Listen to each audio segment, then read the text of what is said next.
parte boa é a palavra, o alimento diário do crente, né? A palavra do Senhor. Agora é hora de nós prestarmos atenção, pararmos, porque a palavra da igreja é que liberta, viu? A palavra que vai te edificar, vai te fortalecer, vai te edificar, amém? Estende as mãos para cá em nome de Jesus, vamos orar pelo servo de Deus. Pai, em nome de Jesus, aqui está, Senhor, teu servo, teu pequenino, Pai, que vai transmitir a tua palavra nessa noite. É Deus. Ó Deus, que não seja ele, Pai, mas que seja sim, Pai, o teu Santo Espírito sobre a vida do teu servo. Sim, meu Deus. Usa, Senhor, o teu filho de uma forma especial, Pai, como o Senhor tem usado. Pai, abençoa, Senhor. Abençoa a palavra dessa noite, Pai. Hoje é culto da família, Senhor. Pai, porque nós viemos aqui, Pai, para ouvir uma palavra que vem da sua parte, Senhor.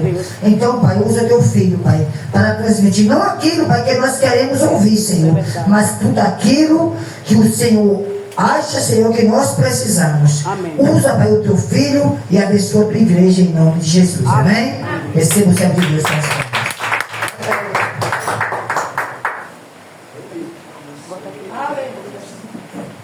Glória a Deus. Mais uma vez, cumprimento a amada igreja da parte de amém. Amém. Quantos estão felizes nesta noite? Amém. Irmãos, Glória a Deus. é motivo de estarmos felizes, porque se dormimos e acordamos foi porque o Senhor permitiu. Amém? Deus tem um propósito em nossas vidas. Então Ele permitiu que hoje estivéssemos aqui Glória a Deus. para adorar o nome dele, para exaltar o nome dele. Que Deus abençoe a vida do pastor Everaldo, pastora Terezinha, que Deus continue abençoando grandemente. Para mim, uma grande honra estar aqui neste lugar para glorificar aquele que é digno de toda a honra, de toda a glória. Glória a Deus. Confesso para os irmãos que, irmãos, às vezes eu faço anúncio em um lugar muito grande, com pessoas estudadas, né? Qualquer pequenos erros vão ser corrigidos, e não fico tão temeroso quanto para transmitir a palavra do Senhor, porque nós temos que temer a palavra de Deus. Amém, igreja? Amém. Então, na hora que vamos pregar a palavra, é uma responsabilidade maior. Então, nós temos que temer, porque é a palavra do Senhor. Amém, igreja? Abra sua Bíblia, por gentileza. Livro de Atos, Atos dos Apóstolos, capítulo 9, versículo de número 15. Amém. Nós cremos que Deus vai falar através da palavra. Amém. Amém. Deus, Ele Glória a fala Deus. através da palavra. Que Deus continue abençoando os irmãos Glória. que estão aqui nesta noite. Deus Da abençoe a sua glória, vida igreja. Da glória. grandemente, irmãos. É Deus. Uma coisa eu sempre tenho dito: Jesus, Ele é prioridade em nossas vidas. Amém. Ah, mas hoje eu não vou, porque tem que fazer isso. Primeiramente, prioridade para as coisas do Senhor. Primeiro eu vou adorar e depois eu resolvo. É isso que nós temos que fazer, igreja. Porque quando você vem adorar, Deus está pelejando em teu favor sobre aquilo Aleluia. que você precisa e necessita. Quantos achou? Diga amém. Glória a Jesus. Atos capítulo 9, versículo 15. Irmãos, quando eu comprei essa Bíblia, eu não abri a Bíblia, e na capa que está dizendo que as letras são gigantes. Então, eu falei, eu não preciso de uma Bíblia com as letras tão grandes, mas já que veio, vai ser essa mesmo. Quando eu abri, são as letras minúsculas. É, irmãos? Glória a Deus. O único que não vai mentir é o nosso Deus, né? É verdade. Mas o homem sempre fala. E quantos achou que amém? Amém. Está escrito assim: e disse-lhe, porém, o Senhor: vai, porque este para mim é um vaso escolhido para levar o meu nome diante dos gentios e diante dos reis, dos filhos de Israel, e eu lhe mostrarei quanto deve padecer pelo meu nome. Amém? Sobe aqui. Glória a Deus. Sente glorificando aquele que é Glória a digno de toda a honra e toda a glória. Irmãos, todos nós sabemos que o livro de Atos dos Apóstolos, quem escreveu foi o médico Lucas. Lucas, ele era, eu creio que a igreja sabe, ele era médico. E também ele se tornou um grande escritor da palavra de Deus. Inspirado pelo Espírito Santo, ele escreve o Evangelho de Lucas e escreve Atos dos Apóstolos. Lucas foi um grande companheiro de Paulo em algumas viagens, e aqui ele está escrevendo um fato que aconteceu após a morte de Jesus Cristo. Nós sabemos que a igreja de Cristo formou uma igreja. Depois lá de Pentecostes, no dia de Pentecostes, a igreja se formou porque Jesus Cristo falou: ficar em Jerusalém tem poder. O que era esse poder, igreja? Os crentes precisariam receber o Espírito Santo. O crente sem o Espírito Santo, ele não vai a lugar nenhum. Nós precisamos estar cheios do Espírito Santo, para que possamos anunciar a palavra do Senhor. Glória a Deus. E ele diz: ficai em Jerusalém, para que do alto sejam revestidos de poder. Após ele receber este poder, eles começam a formar a igreja. Eles começam a anunciar a palavra do Senhor, porque eles já tinham recebido o Espírito Santo. E após a morte de Jesus e a sua ressurreição, Jesus disse que não nos deixaria órfãos, mas enviaria o Espírito Consolador. E no dia de Pentecostes acontece o fato a qual descreveu o profeta Joel, porque ele diz que velhos falariam novas línguas, jovens. Então ali se cumpre no dia de Pentecostes. A igreja foi cheia do Espírito Santo, então eles começam a anunciar a palavra do Senhor.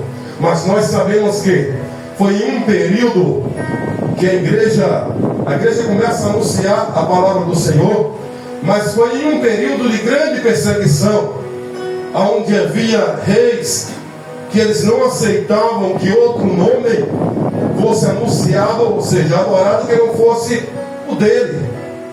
Então aqui começa a eclésia de Cristo, que somos nós, a igreja. Começa uma grande perseguição contra a igreja. Então todos nós sabemos que Estevão foi morto ao fio da espada, e aquilo agradou os judeus.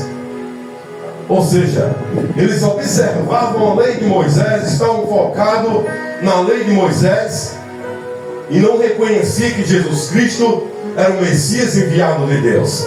Pode observar que quando ele chega em Jerusalém, ele fala: Jerusalém, Jerusalém, que mata meus profetas. Quantas vezes eu quis juntar vocês como a galinha junta seus pintinhos. Chegará um dia que tu e teus filhos serão cercados de trincheiras, ou seja, de todos os lados. Jesus está falando que chegaria um dia que Jerusalém seria cercada, ninguém entrava e ninguém saía. E por Jesus ver aquela situação, a visão escatológica, a igreja. Escatologia se refere às coisas que vão vir ainda pela frente, ou seja, coisas vindouras. E Jesus está tendo uma visão escatológica como Deus, e está dizendo: chegará um dia que esta cidade vai ser cercada. Quando ele fala tu e teus filhos, quando ele se refere tu, ele está falando Jerusalém. Quando ele está falando teus filhos, ele está falando os habitantes daquele lugar, Jerusalém. Ou seja, Jesus chora por ver aquela situação. Jesus se compadece, sendo 100% homem e 100% Deus. Ele se compadece, ele chora. Então quando Jesus vai, o Espírito Santo vem, o Espírito Consolador. A igreja agora é formada, mas é perseguida. Hoje, às vezes, por pequenas coisas, nós pensamos em parar. estou sendo perseguida, eu vou parar, não estou aguentando mais esta luta. Você não experimentou nada do que os discípulos aqui. Observar que quando a Bíblia diz que Pedro está preso, a igreja está orando, mas é em uma casa. Eles se escondiam, irmãos, às vezes para orar, para anunciar a palavra do Senhor. Então no capítulo 9, versículo 15, nós vamos ver que Saulo, ele anda 3 dias para ir até Damasco, para prender os discípulos de Jesus. 3 dias. Irmãos, Saulo, ele é um homem, um grande homem, observava, ou seja, é um homem que desde os seus 9 anos de idade, ele já decorava os 10 mandamentos. Porque quando uma criança, aos seus 8 anos de idade, ele já começava a estudar. Ele tinha que aprender a respeito das leis, dos mandamentos do Senhor. Não é que nem hoje. Paulo, ele estudou aos pés de um grande homem conhecido como Gamaliel. Quando se refere a estudou aos pés de Gamaliel, é porque naquela época não existia, não tinha cadeiras, irmãos. Então o professor ficava em pé e as pessoas ficavam ao seu redor, sentados ouvindo e aprendendo a palavra do Senhor. Então por isso que ele estudou aos pés de Gamaliel. Então Paulo, aos 9 anos, já decorava os 10 mandamentos. Irmãos, ele tinha uma cadeira entre os 70 homens do Sinédrio. Paulo tinha uma cadeira reservada. Se você observar, deram cartas a ele para ir até Damasco, para quando chegasse em Damasco, prender aqueles que seguiam a Jesus. Sabe o que Saulo fazia? Ele entrava nas casas, as mulheres ele amarrava sobre um cavalo. Os cavalos saíam arrastando, só parava quando não tinha mais couro. E os homens ele matava. Então aqui ele está indo até Damasco com um propósito de prender todos aqueles que adoravam ao Senhor. E lá em Damasco tem um pastor da igreja conhecido como Ananias. Ananias era um discípulo de Jesus que tinha comunhão com Jesus. Saulo ele vai e ele está dizendo: vou trazer todos marrados, humilhados, e alguns eu vou matar. Esse era o propósito dele. Mas Jesus ele disse para Pedro: tu és Pedro, e sobre esta pedra edificarei a minha igreja, e as portas do inferno não prevalecerão contra ela. A igreja de Cristo está debaixo de uma promessa. Se levantar mais um Saulo, não vai vencer a igreja, porque Jesus disse que as portas do inferno não vão prevalecer contra a igreja. Glória a Deus. As portas do inferno não vai prevalecer contra a igreja.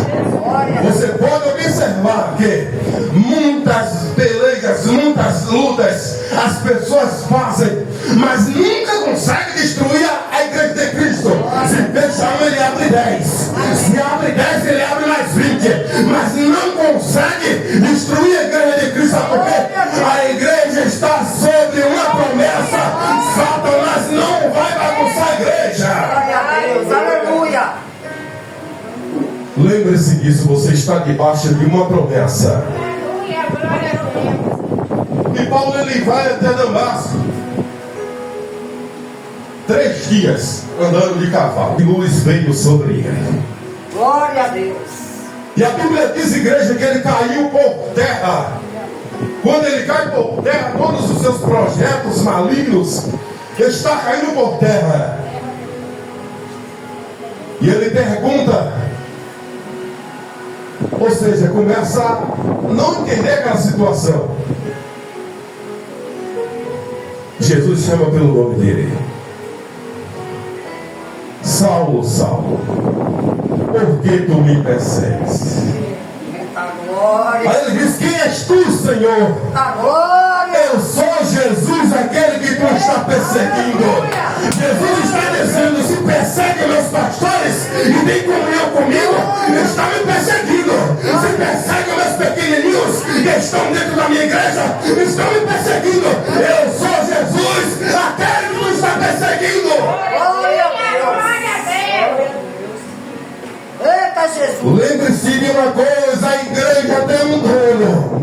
A igreja tem um dono, não mexa com servos de Deus. Às vezes nós encontramos pessoas que querem bagunçar com a gente e querem humilhar a gente, mas eles não entendem que nós temos um dono. Glória a Deus. Jesus Cristo é o dono da igreja. Jesus é o dono da igreja. Amém, meu Pai. Eu sou Jesus, aquele que tu persegue. Saulo, o projeto dele era destruir a igreja, acabar com a igreja. Mas Jesus está dizendo: tu vai entrar em Damasco humilhado, tu vai entrar em Damasco cego. Vou te mostrar que eu sou o dono da igreja. Glória a Deus. E vou te mostrar que um dia tu vai ser perseguido também. Aleluia. Da mesma forma que tu está perseguindo o meu povo.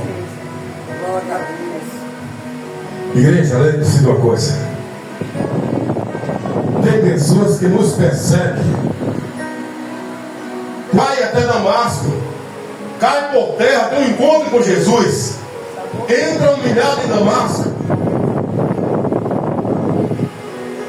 e ele vai parar na casa de Judas, na rua direita, a rua principal de Damasco. Jesus fala para Ananias: olha, Ananias, lá na casa de Judas tem um homem de Tarso. E ele teve uma visão que, teve um sonho, que nesse sonho, um homem conhecido como Ananias colocava as mãos sobre seus olhos e ele voltava a enxergar. Jesus está dialogando com Ananias. Aí Ananias fala com Jesus: o homem é tão perigoso. Ah, Senhor, muito eu tenho ouvido falar a respeito deste homem. Ele veio aqui com carta dos sacerdotes para levar a prender os seus seguidores. Ananias está dizendo: não preste, não vale nada, não vou orar por este homem não. Irmãos, às vezes Deus nos bota em cada situação, mas não é a nossa vontade que tem que ser feita, é a vontade de Deus. Tem pessoas, irmãos, que às vezes nós temos a vontade de Jonas. Qual era a vontade de Jonas? Que os ninivitas todos foram destruídos. Por isso que ele não foi. Às vezes as pessoas falam assim: sai daí, Jonas, o fujão. Mas não é dessa forma. Não é que você está fugindo da obra. A vontade de Jonas era que a capital da Síria fosse destruída, porque eles eram um povo perverso, era uma nação perversa, era uma nação que, quando invadia uma cidade, eles trituravam o povo, passavam com seus carros de guerra por cima do povo, abria a barriga das mulheres grávidas. Então, irmãos, Jonas estava revoltado. Então, se a gente deixou o nosso coração ficar revoltado, nós não vamos pregar, vamos querer só evangelizar os bons e vamos esquecer dos ruins. Jesus morreu na cruz para salvar todos. Glória a Deus. Mas todos têm que querer Jesus. Glória a Deus. E aqui Jesus está conversando com ele. Ele está dizendo: eu não vou não, Senhor.